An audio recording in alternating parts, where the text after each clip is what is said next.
د زړه زخم خو مې هره ورځ اوبه کوي، ستا یادونه به لا نور راسره څه کوي. په وطن کې چې کار روان وشي یارانو، خلک وایي چې بس دغه پښتانه کوي. په زړه کې څه ترخې ترخې خبرې ساتې سیوه، د وخت ښکلاګانو نه مې لرې ساتې سیوه. زما د پښتنې داسې سر سرتور کوګرانه، په کور کې خو دوه درې څلور کنجرې ساتې سیوه. محبت څو داسې حل را سره وشو که نه، ستا نه به زړه تاوېدو، ما ناسې خپې تاوېدې. دلته یو خوار په هسپتال کې نن د لوږې مړو، د خان د کټ د جنازې نه به پیسې تاوېدې. نن یو ارمان په یو ارمان پسې قرآن راغستی، نن یو ارمان په یو ارمان پسې قرآن راغستی. څومره په ګرانه مې په ګران پسې قرآن راغستی. د محبت درجې حد ته رسولی یم، دا ستا د لاسه مې په ځان پسې قرآن راغستی. د محبت درجې حد ته رسولی یم، دا ستا د لاسه مې په ځان پسې قرآن راغستی.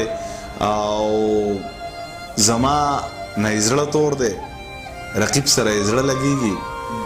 زما نه یې زړه تور دی، رقیب سره یې زړه لګېږي. په دغه وجه مې جانان پسې قرآن راغستی.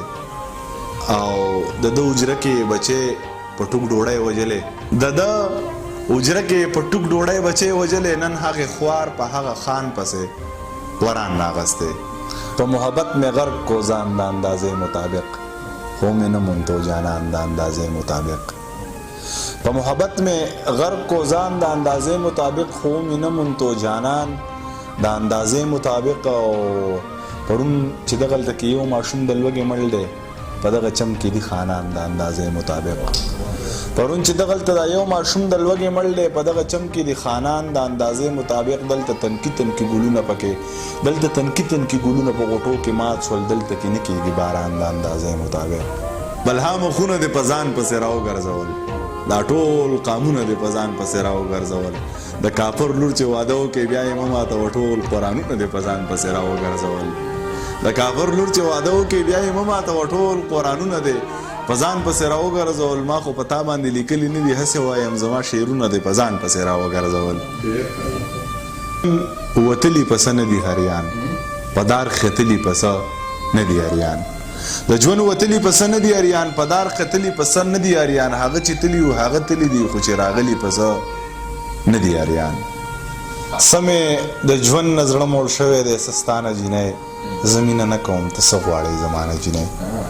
سمې د ژوند نه زړه موړ شوی دی، سستانه جینۍ زمینه نه کوم ته څه غواړې زمانه جینۍ. هغه یو وخت و چې په تا پسې به سم بیمار وم، را پیدا کړی مې وې ته څومره په ګرانه جینۍ. هغه یو وخت و چې په تا پسې به سم بیمار وم، را پیدا کړی مې وې ته څومره په ګرانه جینۍ. او راته یې وویل ته چې راته یې وویلې زه میره څه کافره نه وم، چې ته وې مور مې راله کړې مسلمانه جینۍ.